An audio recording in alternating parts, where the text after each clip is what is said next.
Mr. Secretary Marco, your visit to our eternal and undivided capital, Jerusalem, is a powerful affirmation of a powerful bond. We stand in a time of immense challenges, the aggression of Iran and its terrorist proxies, those who chant death to America, death to Israel. And they are not chanting it by accident, because they see Israel as the front line of American civilization here in the Middle East. Well, those chants and those threats still linger, but they're a lot less dangerous now. And they're a lot less dangerous because they were met with our common resolve. And the decision by President Trump to target the nuclear facilities of Iran was not merely a militarily wise thing to do, it was also a message to the entire world that the United States acts to defend its interests and defend its allies. And America has no better ally than Israel. It's obvious that Israel has no better ally than America. You've been a remarkable partner, and our alliance, I think, has been forged for ages. President Trump says, he said to me the other day, he said, remember October 7th. That's what he said. It's like, remember the Alamo, remember October 7th. And we remember. We remember the savagery, we remember the incredible massacre of the innocents.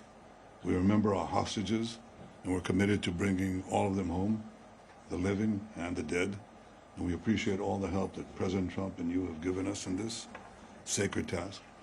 We remember Hamas, and we know that we must defeat them and ensure that they no longer are enabled to turn Gaza into a threat to Israel. They no longer should be there.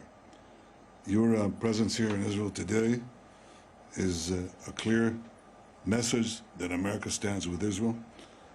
You stand with us in the face of terror, in the face of the incredible, I would almost say, Middle Ages lies that are directed against us, the rising anti-Semitism in the world, and the really the weak governments that are putting pressures on us because they collapse under the pressure of Islamist minorities and incredible vilification.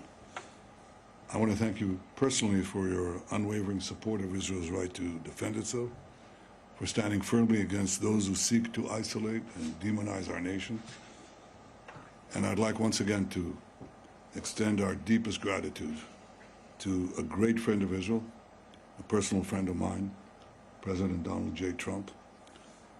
The President has shown consistent leadership, moral clarity, and bold actions that have strengthened the alliances between our nations as never before. The American-Israeli alliance has never been as strong as it is now. And the President has been an outstanding global leader. He's really transforming the world to better all of us. And I can again repeat what I've said time and time again. He's the greatest friend that Israel has ever had in the White House. We will continue to act together with great force and great determination to protect our countries, and I may add, to protect our common civilization, because we're engaged in a battle of civilization against barbarism. And the alliance between our nations remains as enduring and unshakable as the stones of the Western Walls we visited yesterday. We will forever cherish this friendship. And I want to say, Mr. Secretary, thank you. May God protect you, bless you, and bless your family. May God bless America, may God bless Israel, and may God bless our enduring alliance.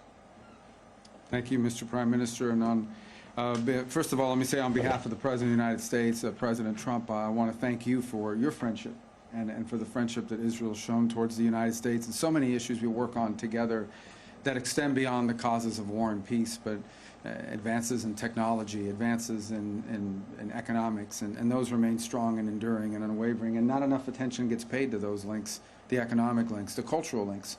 We're here today, by the way, later this evening to inaugurate and to open to the world perhaps one of the most important archaeological sites in the planet, and one that has deep meaning to so many people in the United States as well, in the Pilgrim's Road over at the City of David. And so it's an honor to be here and be a part of that. As far as the President's been clear on the ongoing issues in Gaza, and that is that every single hostage, both living and deceased, needs to be home immediately.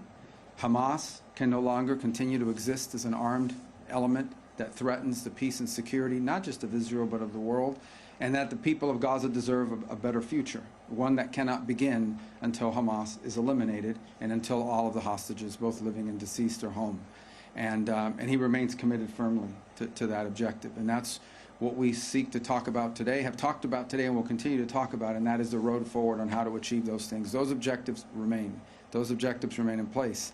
Beyond that, obviously, we cooperated and were involved together just a few weeks ago on the issue of Iran and Iran's desire to possess not just nuclear weapons, but short and mid-range missiles with the capability of threatening our presence here in this hemisphere, in this region, and of course the safety and security of the Jewish state. But I would venture to say a threat that actually extends well beyond that, to the kingdoms of the Gulf, and eventually even into Europe.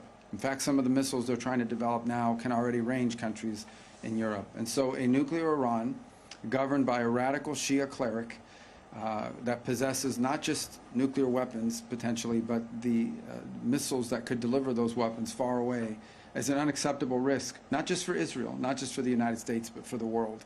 And that is that's why the President continues with our campaign of maximum pressure. There will continue to be maximum economic pressure on Iran until they change course.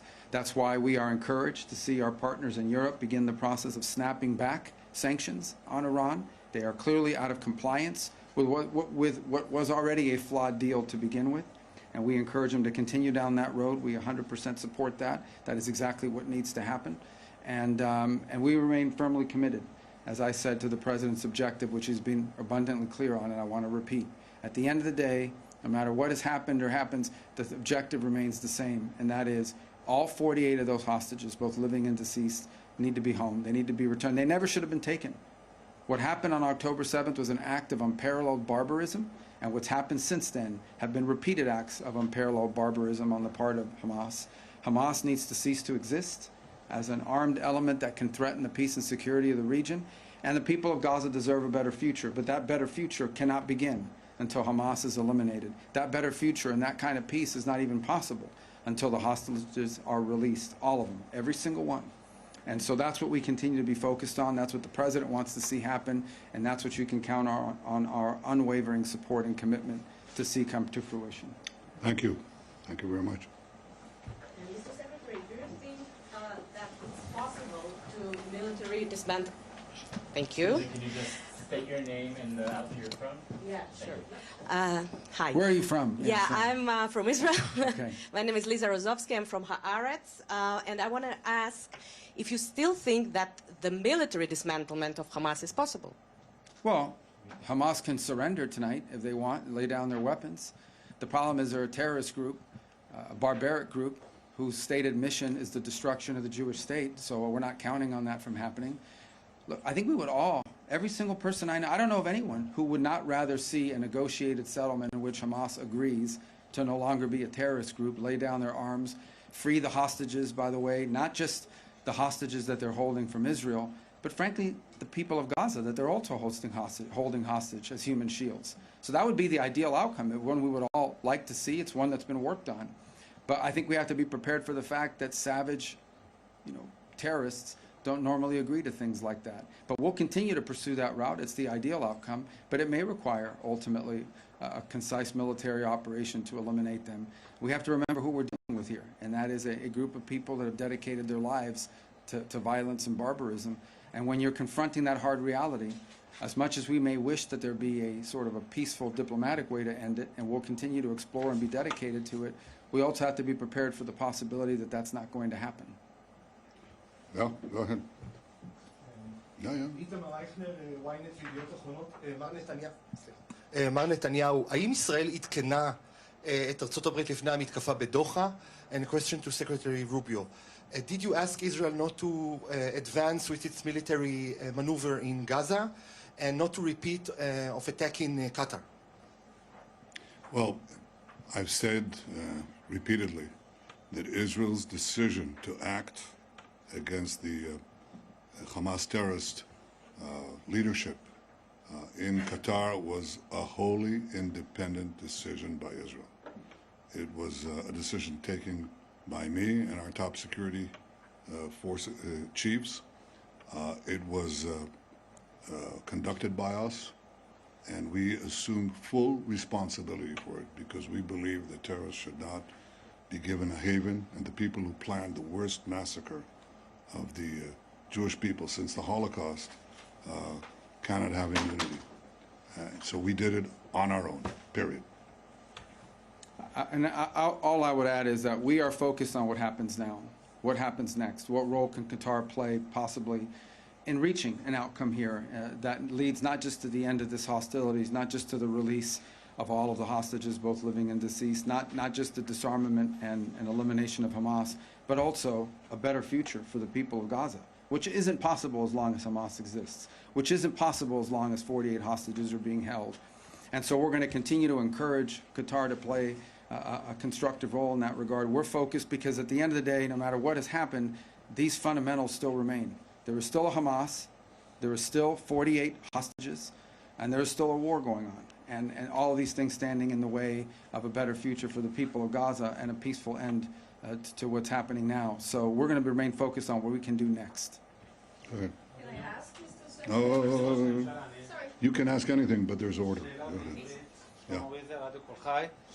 הנשיא טראמפ הביע את דאגתו, הנשיא טראמפ הביע את דאגתו בעקבות רצח צ'רלי קירק שם בארצות הברית מארגונים רדיקליים בשמאל שמלבים שנאה וחותרים תחת הדמוקרטיה. האם הנושא הזה גם היה חלק מהשיחות ביניכם על אולי שיתוף פעולה נגד ארגונים כאלה כדי למנוע חלילה רצח פוליטי גם כאן בישראל? Well, the question was about the ramifications of the barbaric murder of Charlie Kirk. So first let me say Charlie Kirk was a tremendous friend of Israel. And he believed and discussed with me how to defend Israel, how to defend Western civilization. He actually wrote a detailed memorandum suggesting how we should do that. He saw our battle as a common one for our common values and our common freedom. He also believed in having free discourse. And he was I think, a great American patriot, a believer in the freedom and liberties that America gave to the world, and a believer in the common foundation of our civilization, which he attached to this city, this country, this land. He was struck down. I think the most important thing is to make sure that his legacy isn't struck down, that it continues to live. Now, you know, some people are irreplaceable. Charlie was 31 years old. My own brother was 30 years old when he fell in the rescue of hostages in Entebbe. And, you know, some of these people come once in a century. But it's their legacy that has to live on. So we're committed. I'm committed.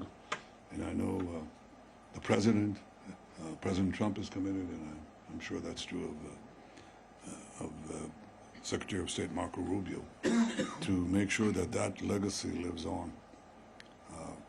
How to address the threats is what you're saying. How do you actually address the threats of the poisonous incitement of the people who don't believe in free speech, who believe in the imposition of their views on others, who speak of democracy but actually want to trample democracy into the dust?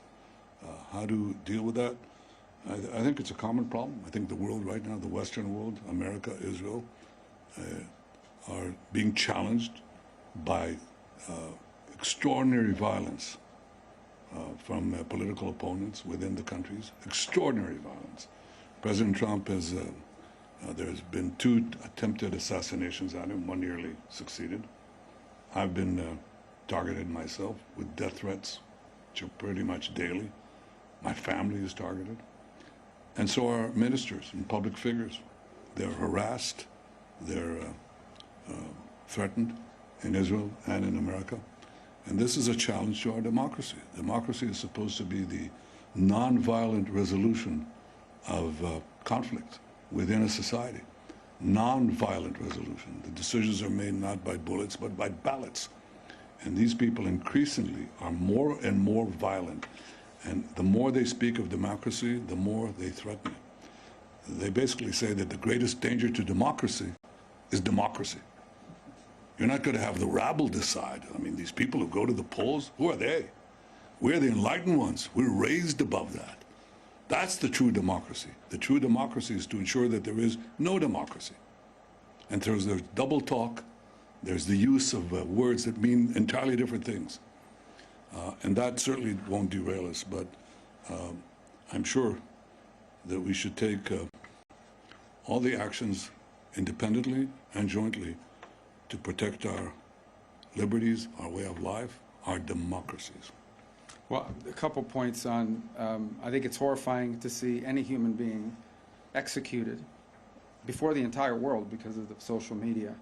It was a particularly difficult week this week in the White House and in Washington because Charlie Kirk wasn't just someone who supported the president. He wasn't just someone that we were aware of. He was a personal friend to a lot of people in that White House. The president, to the vice president, to multiple people. It was a combination, political assassination, but also death in the family type event. And it was shocking to a lot of people to see. Apart from the tragedy of it for him and for his family and for the nation, really, is the irony. Charlie was one of the few people out there that was actually engaging what we need more of, and that is debate and conversation among people with strong disagreements. People know Charlie Kirk because of his role on campuses. He would go on college campuses, and he would actively seek out and invite people who strongly disagreed with him to come to the microphone and engage in a back and forth. The alternative to the back and forth is to just attack each other. It's very easy to just do podcasts and just do interviews and give speeches where you attack the other side. It's much harder to engage people whose views are diametrically opposed to yours and engage them in a debate. And he did that. But he didn't just do that on college campuses, because that's what he was best known for. He did that online as well. Charlie was a frequent guest on the podcasts and on the shows of people who he did not agree with. And he had guests on his show that he did not agree with. He was actually a guest on Gavin Newsom's podcast and engaged in debate with the Young Turks, and as well as going around the world engaging in some of these lecture series with people from the other side. And I don't even say the other side of the aisle, other side of ideological divides, because sometimes it wasn't just partisan. And to see someone who was engaged in what we need more of assassinated in the process of doing exactly that. Because that's where he was assassinated. He was assassinated in the middle of that kind of discourse. I think was an effort not simply to silence Charlie's voice, but I think is an effort to intimidate and silence that kind of effort in America.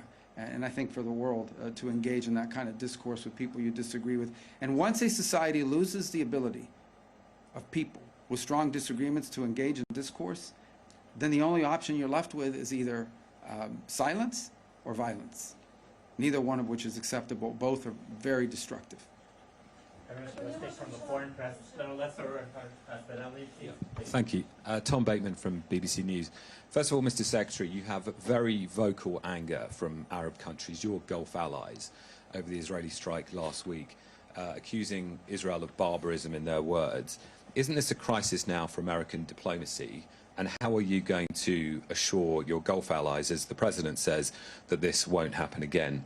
And Mr. Prime Minister, can you give us your assessment of whether last week's attack did actually kill any of the Hamas leadership in the building? And in Gaza City, with tower blocks being destroyed every day, dozens dead daily, are you simply using the civilian population of Gaza as a means to apply pressure on Hamas? Well, let me begin with a question you asked me, and that is, we have strong relationships with our Gulf allies. We work very closely with them on a number of things. We've been engaged with them. We've been engaged with them consistently before what happened and after what happened. And ultimately, the point we will make to everybody is that some fundamentals still remain that have to be addressed, irrespective of what has occurred. The reality of it is we still have 48 hostages. We still have a Hamas that is not only holding 48 hostages, they're holding Gaza hostage, and they're using civilians as human shields. There's still a dangerous element, and as long as they exist, as long as they're around, there will be no peace in this region, because they are not agents of peace, they are agents of barbarism. And it's still a fundamental fact that the people of Gaza deserve a better future, a future which is not possible until the hostages are all released and Hamas no longer exists. All these fundamentals still exist. They all still have to be addressed. And that's what we're going to remain focused on as we engage with our allies in the Gulf, is how can we continue to work together to address those three things, which we think are pillars. Solving those are pillars of the broader construct I think all of us hope for the region. There's immense cynicism and hypocrisy in the condemnation of Israel. After 9/11,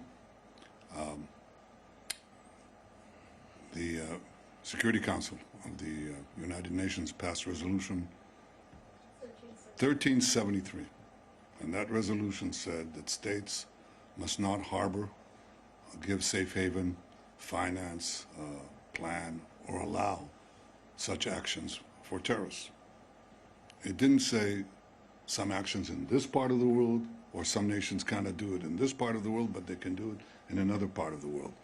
And of course, the United States acted very boldly against the terrorist havens that were given to Al-Qaeda in Afghanistan, the terrorist haven that was given to the chief terrorist, bin Laden, in Pakistan. Those countries that are condemning Israel today did not come and say, well, what a terrible thing was done. The sovereignty of Pakistan was violated. The sovereignty of Afghanistan was violated. You don't have such sovereignty when you are effectively giving a base to terrorists and a place where they can ply their gruesome trade. So it's the right of every country under international law to defend itself beyond its borders against those who would kill their citizens, murder them en masse. That is what guided Israel. What are we trying to do in Gaza? Where you say we're bringing down those towers to intimidate people? We're not bringing down those towers to intimidate people. Those towers are serving as Hamas strongholds. But what we're doing is we're telling the population, because we're going to take over and destroy the Hamas stronghold, they're one of the last two strongholds and the most important one that Hamas has left in the Gaza Strip. We ask you to leave. And what is Hamas doing? They're asking them to stay because they want to use them as human shields, as they've done from the beginning of the war. And we say, leave, please leave. Do leave, fast, and as fast as you can. And that's what we're doing right now. Hamas is telling them, Hamas is not only telling them, don't leave, but in previous occasions, including a few weeks ago, they shoot them. They shoot women and children in the legs, beginning with the legs, then they go higher if it doesn't work, to keep them in harm's way. So I think that to the extent that the world again is falsely condemning Israel, they should get their priorities and their facts right. It is Israel that is trying to clear the combat zones from civilians. It's Hamas that's trying to keep them in. So we'll continue to do what we can to make sure that they're out of harm's way, and we'll complete our mission, which is to free all our hostages, get them all back, and make sure that Hamas is eliminated. And on the assessment of the impact of the strike, whether the leadership was killed in Doha? Well, we're still getting the final reports. I'll tell you what the impact of the strike is. We sent a message to the terrorists. You can run, but you can't hide, and we'll get you. Anabowski put first. אדוני ראש הממשלה, לפי הדיווחים, לא רק שהתקיפה של צה"ל נכשלה בקטר, אלא גם נחשפו יכולות מסווגות של צה"ל בתקיפה בשבוע שעבר. האם בדיעבד אתה מצטער על ההוראה שנתת להוציא את התקיפה לפועל? Well, I don't accept the premise in your question, which is that Hamas, that the raid failed. Didn't fail because it had one central message, and we considered it before we launched it. And that is, you can hide, you can run, but we'll get you. You can, and this is important. I mean, terrorists they think they enjoy immunity, they'll do it again and again and again. And if you deny them that immunity, they'll think twice.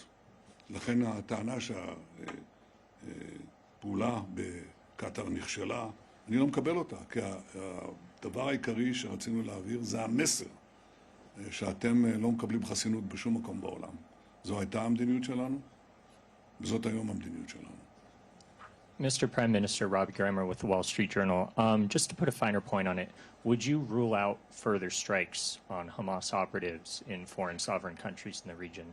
And for Secretary Rubio, what's your message to close U.S. allies like the UK, which you plan to visit, on the vote at the United Nations to advance a Palestinian state, not just to nations overall, but some of our closest allies like the UK? Thanks. The principle that terrorists should not have immunity wherever they are, wherever they may be, was not established by me. We had a massacre a few decades ago. It's called the Munich Massacre, in which PLO terrorists murdered our athletes to the Olympic Games.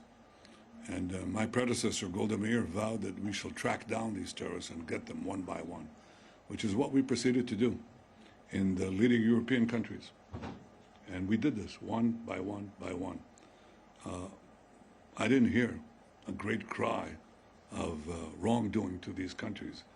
Even though they weren't harboring terrorists, the terrorists were there. Okay, they didn't even harbor them, as is the case in other cases.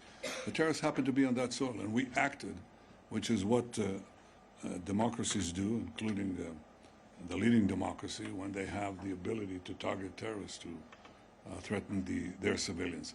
So this is a principle we established. It's a principle we follow. It hasn't changed. On your question, these things that people are doing and these different countries are doing at the United Nations, first of all, they're largely being done because of their own domestic politics.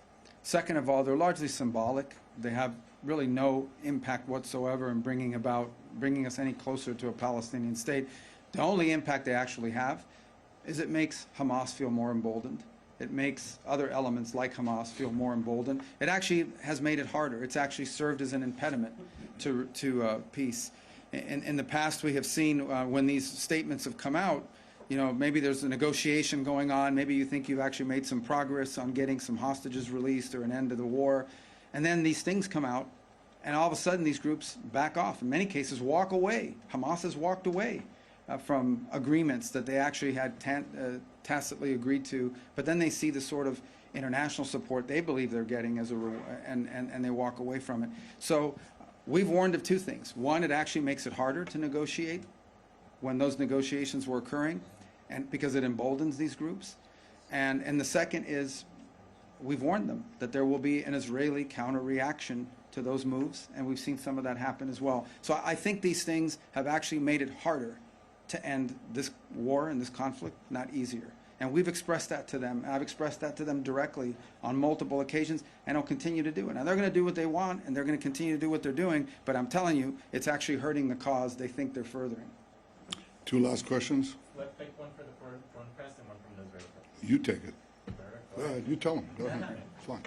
Thank you. Secretary, I wanted to ask, I know you mentioned prior to the trip that the focus of the trip was not the Israeli plans for the operation in Gaza City, but I was wondering if you could tell us if that's something, and Mr. Prime Minister, good to see you again, if this is something that came up in your discussions in terms of the U.S. view on the announced Israeli plans for military operations in Gaza City, and what the U.S. view is about this idea of, as some have talked about, a Gideon's Operation Gideon's Chariot, kind of or a continuation of the offensive, or an expansion of the offensive, potentially this month in Gaza City. Yeah. Thank you. The best way for me to put it to you is that the purpose, you know, of our conversations have been about what the president. I'll restate what the president has repeatedly said.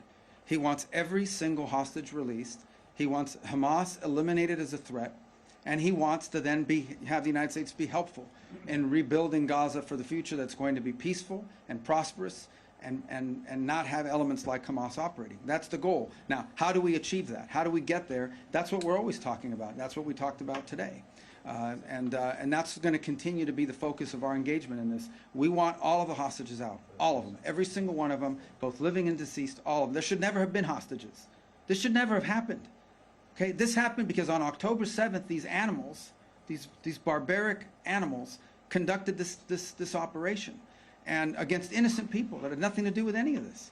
And that's why this all started. We've forgotten that. People have forgotten that that's where this all began. That's why the president keeps saying, remember October 7th. We wouldn't even be having these conversations right now if these barbarians had not done what they did.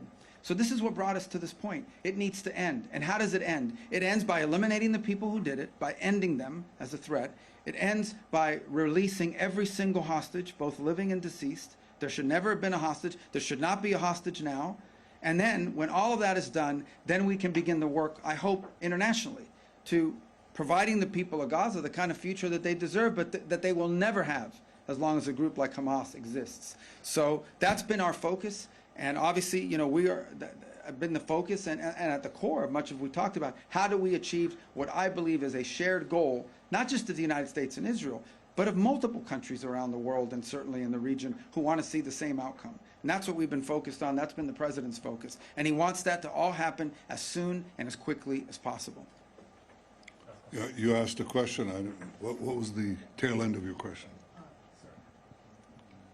Just if you could comment about, following your discussions of the past couple of days about Israel's plans with regard to Gaza City and potential expansion of the offensive there. Well, I'm not going to talk about our tactical plans. I leave that to our military people in the field. But I have stated the cabinet's decision on 5 principles that I brought before it. And as Secretary Rubio correctly said, this war could end now. And it requires the first step for Hamas to lay down its arm, to release all our hostages. And I'll bring you the 3 other points that we put forward. One, the third is that Gaza should be demilitarized. Demilitarized is different from just laying down your arms, because you want to make sure that arms are not smuggled into Gaza, and arms are not produced in Gaza. So demilitarization is the third point. Overriding Israeli security responsibility is the fourth point, to make sure that there's no resurgent terrorism, Hamas or from any other organization. And the last thing is to establish a transitional civilian government by people who do not advocate the destruction of Israel, do not educate their children to terrorism, finance terrorism, or launch terrorism. These are the 5 points, and we're committed to doing it. We're now, Secretary Rubio said, how do you achieve this? How do you achieve the release of the hostages and eliminating Hamas if you keep Hamas there? If they surrender, lay down their arms, then you can do the rest without battle. And at any point, if you can do something without battle, it's better. Having been in battle, I can tell you it's not a lot of fun. And to see your friends die next to you is not a lot of fun. Or maimed for life, that's not a lot of fun. So if we can achieve this by having a Hamas surrender, all the better. One last question. I don't know. בבקשה. תודה. אברהם חסון, ערוץ 14. ראש הממשלה, מהם הצעדים המשותפים כתגובה אפשרית להצהרה עתידית על מדינה פלסטינית באו"ם, והאם הועלתה אפשרות לחלת ריבונות ביהודה ושומרון כתגובה לצעד העתידי? צעד העתידי הוא צעד עתידי, אתה לא חייב לחשוף אותו לפני כן, אבל ברור שאם נוקטים פעולות חד-צדדיות נגדנו, אז פשוט מזמינים פעולות חד-צדדיות מצידנו. Thank you very much. That's it. Thank you. I want to acknowledge, the presence of 2 extraordinary ambassadors here, Ambassador Huckabee, American ambassador to Israel, and Ambassador Leiter, Israel's ambassador to the United States, our foreign minister, Gideon Saar, our National Security Council head, Tzachi Hanegbi, and my staff, and your staff. Yeah. All great people. Thank you. Thank you. Thank you very much.